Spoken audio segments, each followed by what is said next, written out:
വഴിയമ്പലം പടിഞ്ഞാറേ പള്ളിത്താനം ഭാഗത്തെ ഊണ് പാർസൽ എടുക്കുന്ന ഒരു വീടുണ്ടെന്നാണ് ഞാൻ എൻ്റെ ഫ്രണ്ടിലുണ്ടാ. അടിപൊളി ഊണെന്നാണ് പറയുന്നത്. നമുക്കൊന്ന് കയറി നോക്കാട്ടാ. നമ്മുടെ വഴിയമ്പലം മയൂരൂർ അമ്പലം കഴിഞ്ഞിട്ട് പള്ളിത്താനത്ത് നിന്ന് കുറച്ച് പടിഞ്ഞാട്ട് പോകുമ്പോണ്ട് ഈ വീട്. അവിടുത്തെ മതിലും അതേ ഇതുപോലത്തെ ഒരു ഫ്ലെക്സ് കാണാട്ടാ. ഇവിടെ പാർസൽ മാത്രമേ ഉള്ളൂ കേട്ടാ, ഇരുന്ന് കഴിക്കാനുള്ള പരിപാടി ഒന്നും ഇല്ലട്ടാ.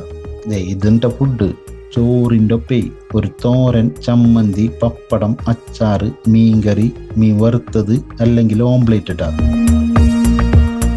മീൻകറി മീൻ വറുത്തതിൽ മീൻ മാറിക്കൊണ്ടിരിക്കുണ്ടാ. പിന്നെ തോരനിൽ മാറ്റങ്ങൾ ഉണ്ടാവുണ്ടാ. അത്യാവശ്യം നല്ല ക്വാണ്ടിറ്റി ഉള്ള ഫുഡ് ഉണ്ടാ. പിന്നെ സ്പെഷ്യൽ ഐറ്റംസ് എന്തെങ്കിലും വേണമെങ്കിൽ ഇവരോട് പറഞ്ഞാൽ മതിട്ടാ. ഞാനൊരു ബീഫ് കറിൻ്റെ പറഞ്ഞത്, അടിപൊളി ഉണ്ടാ. ഇവരിപ്പോൾ 5 കിലോമീറ്ററിനുള്ളിലുണ്ടാ ഡെലിവറി ചെയ്യുന്നത്. ഫുഡ് വേണ്ടവരെ ഈ നമ്പറിൽ വിളിച്ചോട്ടാ.